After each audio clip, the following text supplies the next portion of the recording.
At the beginning of NBA free agency, the Golden State Warriors missed out on Paul George. Today, they just missed out on Lauri Markkanen.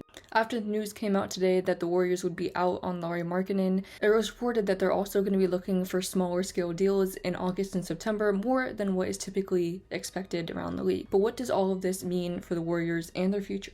Well, let's get right to the reality of the situation. Without a larger deal like what the Lauri Markkanen deal would have been, the Warriors will struggle to make the playoffs or even maybe the play-in. And keep in mind that's coming from the perspective of a Warriors fan.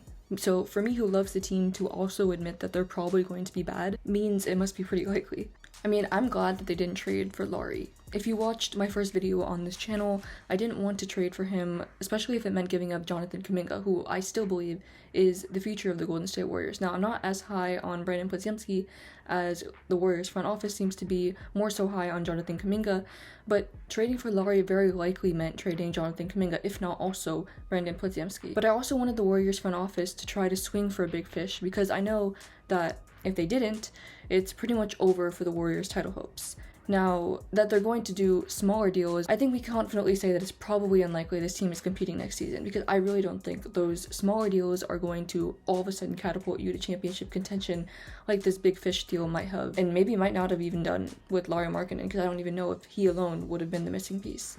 I mean, if you just look at the potential starting lineup now, it's probably going to be Steph, D'Anthony Melton, Wiggins, or Kuminga, which that's a good conversation to have, because I don't even know if Wiggins is going to get back to that 2022 Wiggins, playoff Wiggins, Draymond and Trayce Jackson-Davis, or maybe very slim chance of Looney. I'm sorry, but that's just not going to cut it. That is not a starting five that's going to make the playoffs, compete for a championship. I don't care what smaller deals you go for, whether that's bringing in Bobby Portis or someone else that's rumored, but unless you get better than the 2022 Wiggins, like if you get a Wiggins that's even better than that, that's a play-in starting lineup at best. And man, oh man, I said play-in at best. If you look at the worst case scenario, that could mean the Warriors being one of the worst teams in the Western Conference. I mean, just think about the teams that are going to get better. The Houston Rockets might get better.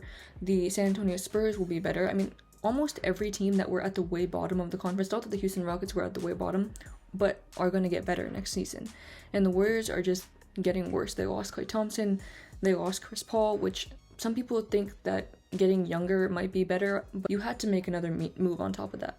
What comes with being one of the worst teams in the conference? Your star player asking out. And that's ultimately what Steph Curry could do. I know that's unthinkable because Steph Curry has said forever that he wants to be a Warrior for life, but it might become a reality if the Warriors continue to suck and they fail to make short-term, large moves. The only way that Mike Dunleavy Jr. would have won this free agency with losing Klay Thompson, losing Chris Paul, is if he had done what he did in bringing in D'Anthony Melton, Kyle Anderson, but healed and also somehow gotten a second star next to Steph Curry while keeping some of your core pieces, young core pieces in Jonathan Kuminga and Brandon Podziemski.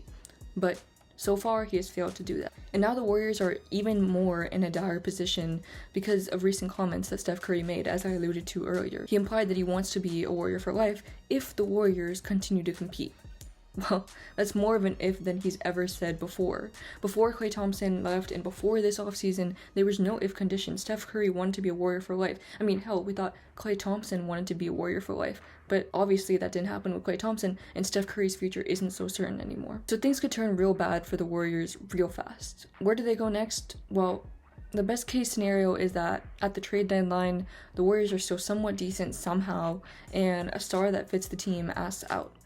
But most likely, they make some small moves before the season starts that they think might make them better, compete for a play-in spot at best like they did this year, and it's another waste of a year for Steph Curry. And as a Warriors fan, that hurts to say, but that's just the reality of it and what we have to accept as fans. But before we end this video, I briefly want to talk about how the Warriors got here.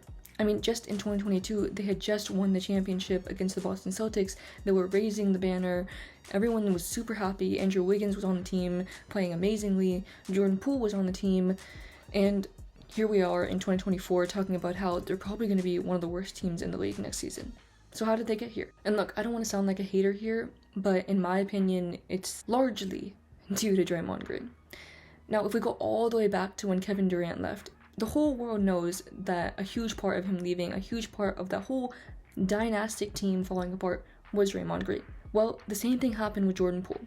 He punches him, Jordan Poole gets traded because the Warriors have so much loyalty to Draymond Green. Then this season, Draymond Green gets suspended for multiple games for doing stupid things that he should not have done, and it hurts the Warriors in a way that they miss the playoffs. Because imagine if Draymond Green was on the court during those games. They might have won some of them, and they might have finished a little bit higher in the tight Western Conference and made the playoffs. Now, don't get me wrong, I like what Draymond Green does on the court. I think he's a huge part of setting screens, getting Steph Curry open, and of course the defense. He's an amazing defender, amazing passer, but what he does off the court and all the impacts that he has on the rest of the team is hurting the Warriors in a much more negative way than he's helping them at this point. Right now, he's taking up a lot of the cap space. He's paid a massive load of money, and the contributions are just not there.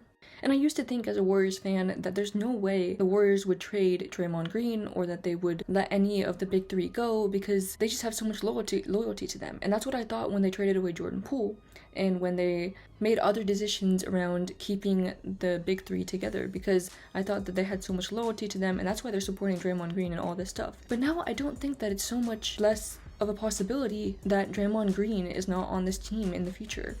Klay Thompson is gone.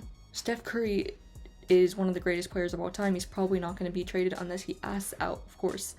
But Draymond Green, I don't know if his future in Golden State is as certain anymore.